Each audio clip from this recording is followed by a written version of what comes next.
नमस्कार बच्चों। आज हम सब पढ़े हैं कक्षा 7 की हिंदी व्याकरण का 5वां पाठ उपसर्ग और प्रत्यय।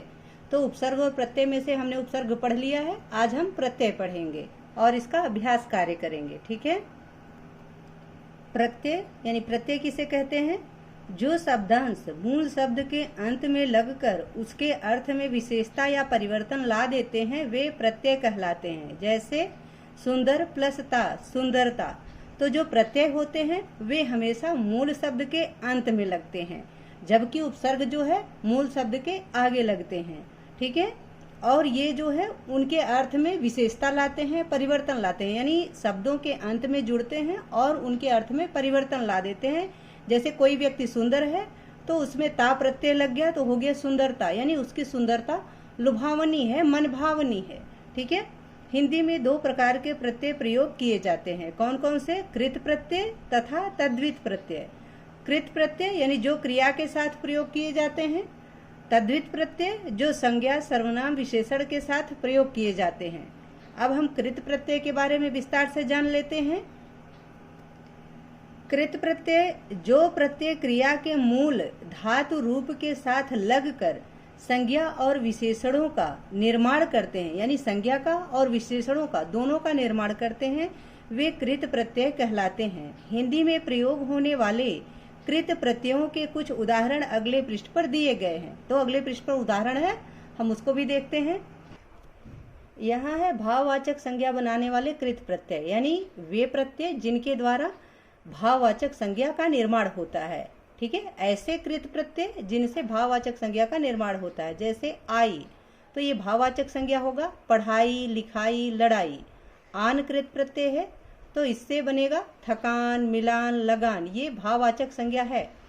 ई बोली, हंसी, धमकी। आव से बहाव, रिसाव, गिराव। वा से बुलावा, दिखावा, चढ़ावा। आवट से लिखावट, सजावट, लिखावट, मिलावट, ये सारे हैं। आगे है आहट, तो जैसे घबराहट, मुस्कुराहट, जगमगाहट। औती से कटौती, चुनौती, बपौती, ये सारे भावात्मक संज्ञा हैं जो कि कृत प्रत्यय से बनी हुई हैं। आगे है कर्ता का बोध कराने वाले तथा विशेषण बनाने वाले कृत प्रत्यय, यानी ऐसे कृत प्रत्यय जो हमें कर्ता का बोध कराते हैं, यानी कार्य को करने वाले का बोध कराते हैं तथा विशेषण बनाने वाले होते हैं। कर्ता का बोध कराने वाले तथा विशेषण बनाने वाले कृत प्रत्ययों का उदाहरण देख लेते हैं हम। ये कृत प्रत्यय है और ये कर्ता और विशेषण शब्द हैं। जैसे आऊ कृत प्रत्यय है तो बिकाऊ, टिकाऊ, कमाऊ। आड़ी कृत प्रत्यय है खिलाड़ी, अगाड़ी, पिछाड़ी। ऊ कृत प्रत्यय से चालू, खाऊ, रट्टू। एरा कृत प्रत्यय से लुटेरा, ममेरा, सपेरा। वाला कृत प्रत्यय से गाने वाला, पढ़ने वाला, सब्जी वाला। अक्कड़ कृत प्रत्यय से घुमक्कड़, भुलक्कड़, पियक्कड़। इया कृत प्रत्यय से घटिया, बढ़िया, तकिया। ये सारे कर्ता का बोध करा रहे हैं और विशेषण बनाने वाले प्रत्यय हैं। ठीक है। आगे है तद्धित प्रत्यय। तद्धित प्रत्यय किसे कहते हैं? जो प्रत्यय संज्ञा, सर्वनाम तथा विशेषण सूचक शब्दों के अंत में जुड़ते हैं वे तद्धित प्रत्यय कहलाते हैं। जैसे पंजाब प्लस ई, पंजाबी। यानी जो तद्धित प्रत्यय होते हैं वे संज्ञा, सर्वनाम तथा विशेषण शब्दों के पीछे लगते हैं। पीछे तो सारे प्रत्यय लगते हैं, लेकिन जो तद्धित होते हैं वे संज्ञा, सर्वनाम तथा विशेषण सूचक शब्दों के अंत में लगते हैं, पीछे लगते हैं। ठीक है। इनके उदाहरण देख लेते हैं। हिंदी में प्रमुख तद्धित प्रत्यय इस प्रकार हैं, उनके उदाहरण यहाँ दिया गया है। ये संज्ञा है और तद्धित प्रत्यय लगे हैं, ये उदाहरण है। ठीक है। जैसे सोना प्लस आर, सुनार, ये संज्ञा शब्द हैं। दुख प्लस इया, दुखिया। लकड़ी प्लस हारा, लकड़हारा। लालच प्लस ई, लालची। मिठाई प्लस वाला, मिठाई वाला। आगे भी संज्ञा शब्दों से बने हुए तद्धित प्रत्यय हैं। जैसे पंडित प्लस आई, पंडिताई। खेत प्लस ई, खेती। सुंदर प्लस ता, सुंदरता। महान प्लस ता, महानता। लड़का प्लस पन, लड़कपन। ठीक है। आगे है लोहा प्लस आर, लुहार। रसोई प्लस इया, रसोईया। तेल प्लस ई, तेली। जादू प्लस गर, जादूगर। चतुर प्लस आई, चतुराई। मीठा प्लस आई, मिठाई। नरम प्लस ई, नरमी। प्रभु प्लस ता, प्रभुता। चिकना प्लस आहट, चिकनाहट, वाल प्लस पन, बालपन, बाल प्लस पन, बालपन। ठीक है। आगे है विशेषण बनाने वाले तद्धित प्रत्यय, यानी जिन प्रत्ययों से विशेषण शब्द बनते हैं ऐसे प्रत्यय। यहाँ संज्ञा दिया गया है, यहाँ तद्धित प्रत्यय दिए गए हैं और ये उदाहरण है जो विशेषण बनाने वाले शब्द हैं। जैसे बाजार प्लस रू, बाजारू, भूख प्लस आ, भूखा, कृपा प्लस आलू, कृपालु, पांच प्लस वां, पांचवा, रंग प्लस इला, रंगीला, दया प्लस आलू, दयालु। ठीक है। आगे देखते हैं स्थानवाचक शब्द बनाने वाले तद्धित प्रत्यय, जैसे संज्ञा, तद्धित प्रत्यय और उदाहरण। तो कश्मीर प्लस ई, कश्मीरी, बिहार प्लस ई, बिहारी, मुंबई प्लस इया, मुंबईया। आगे है संस्कृत के कुछ प्रत्यय, तो संस्कृत के कुछ प्रत्ययों को देख लेते हैं। इधर संज्ञा दिया गया है, इधर तद्धित प्रत्यय है और ये उदाहरण है।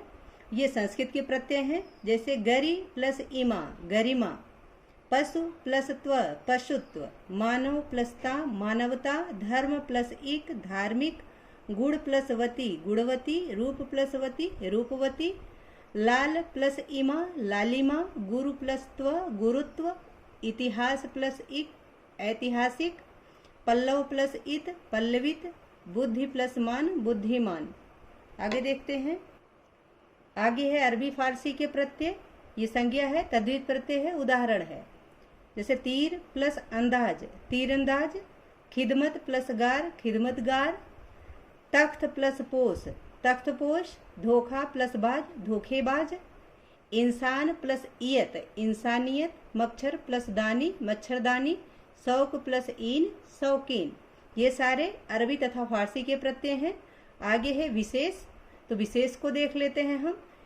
कई बार दो दो प्रत्ययों का प्रयोग किया जाता है, यानी एक ही शब्द में दो दो प्रत्ययों का प्रयोग किया जाता है, उसको भी हम देख लेते हैं।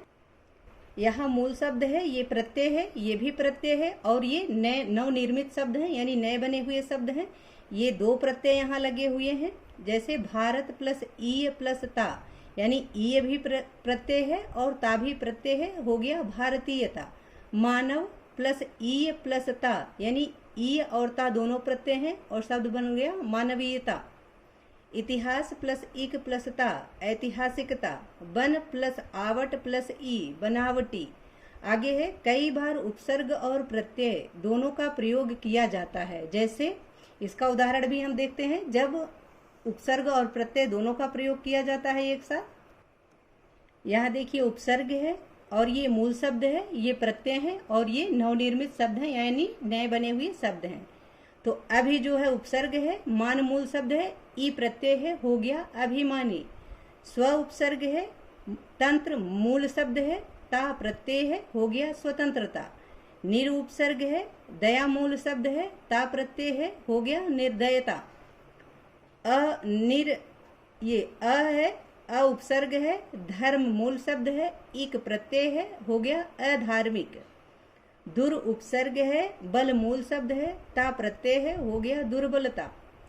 अ उपसर्ग है, विश्वास मूल शब्द है, ई प्रत्यय है, हो गया अविश्वासी। सम उपसर्ग है, मान मूल शब्द है, इत प्रत्यय है, हो गया सम्मानित। सु उपसर्ग है, शिक्षा मूल शब्द है, इत जो है प्रत्यय है, हो गया सुशिक्षित। अप उपसर्ग है, मान मूल शब्द है, इत प्रत्यय है, हो गया अपमानित। ठीक है। आगे है आपने पढ़ा, यानी पाठ में अब तक आपने पढ़ा, उपसर्ग और प्रत्यय के पाठ में अब तक आपने पढ़ा कि शब्दों का निर्माण उपसर्ग, प्रत्यय एवं समास विधि से होता है। मूल शब्द से पहले लगने वाले शब्दांश उपसर्ग कहलाते हैं। मूल शब्द के अंत में जुड़ने वाले शब्दांश प्रत्यय कहलाते हैं। उपसर्ग प्रत्ययों का स्वतंत्र प्रयोग नहीं होता, वे किसी मूल शब्द के साथ जुड़कर उसे नया अर्थ प्रदान करते हैं। यानी उपसर्गों का तथा प्रत्ययों का अपना कोई स्वतंत्र प्रयोग नहीं होता, ये किसी न किसी मूल शब्द के आगे जुड़कर या पीछे जुड़कर नया अर्थ उनको प्रदान करते हैं। ठीक है। अब हम अभ्यास कार्य देख लेते हैं। अभ्यास बहुविकल्पीय प्रश्न, सही विकल्प चुने। पहला प्रश्न है, शब्द के पहले लगने वाले को कहते हैं उपसर्ग। दूसरा है प्रत्यय उसे कहते हैं जो शब्द के अंत में लगता है, यानी ख ऑप्शन सही है।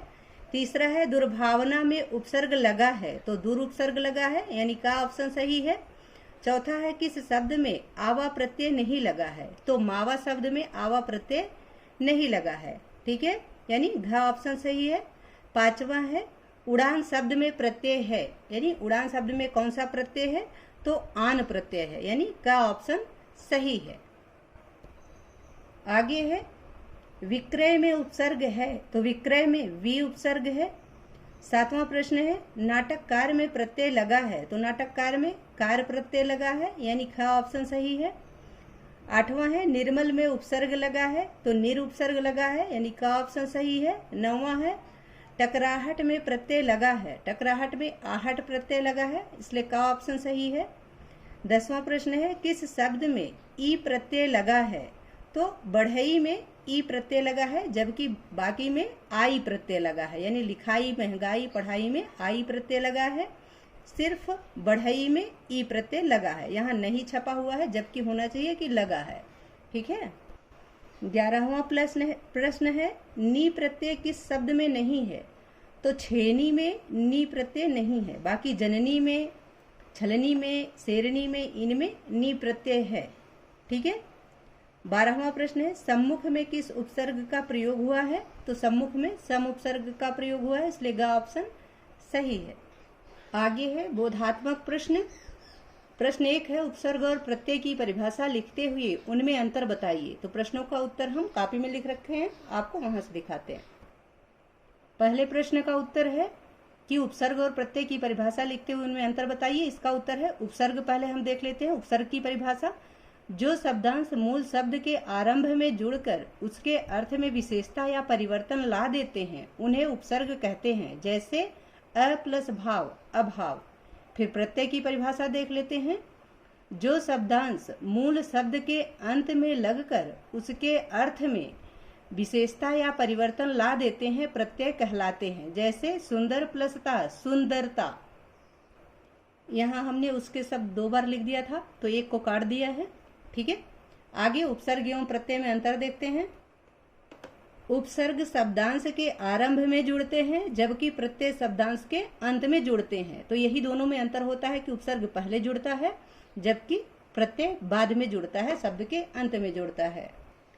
दूसरा प्रश्न है मूल शब्द किसे कहते हैं, उदाहरण सहित बताइए, तो उत्तर है मूल शब्द वे शब्द हैं जो बिना किसी सहायता यानी उपसर्ग या प्रत्यय की सहायता के बिना बने हैं, इनको विभक्त नहीं किया जा सकता, अर्थात इनको बांटा नहीं जा सकता, जैसे मोर, वर्ण, पुस्तक इत्यादि।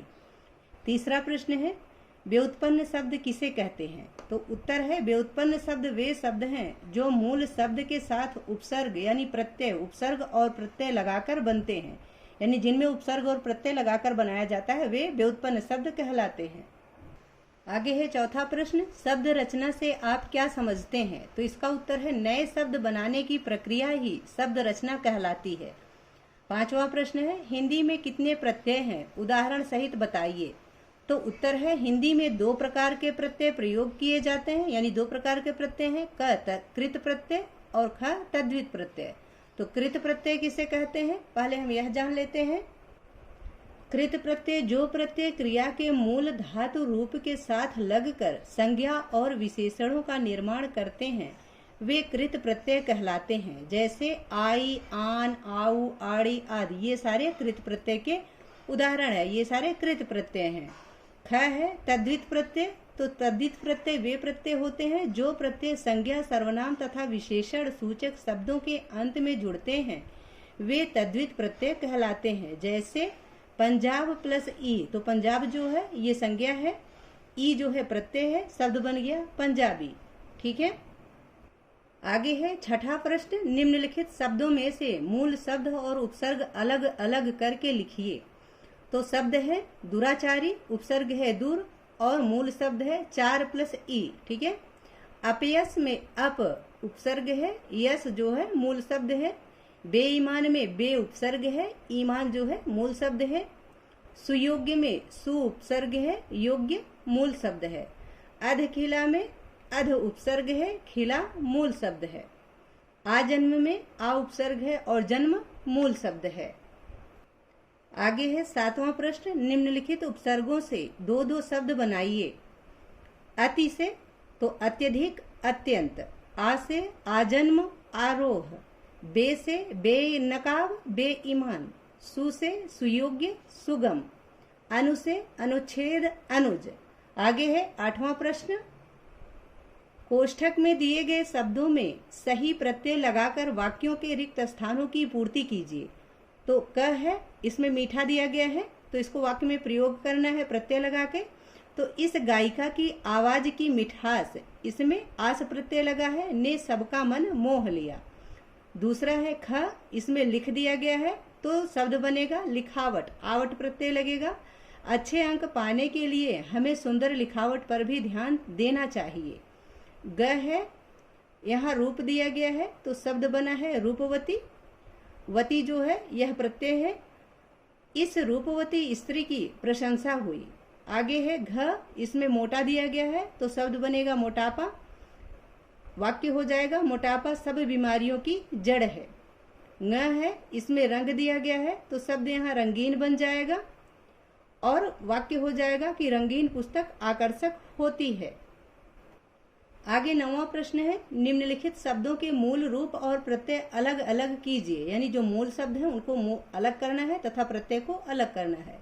तो बुराई शब्द में बुरा मूल शब्द है, ई प्रत्यय है। धार्मिक शब्द में धर्म मूल शब्द है, इक प्रत्यय है।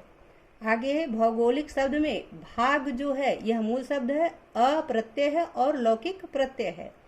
जहरीला में जहर मूल शब्द है, इला प्रत्यय है। भारतीय में भारत मूल शब्द है, ई प्रत्यय है। दयालु में दया मूल शब्द है, आलू प्रत्यय है। लड़ाई में लड़ा मूल शब्द है, ई प्रत्यय है।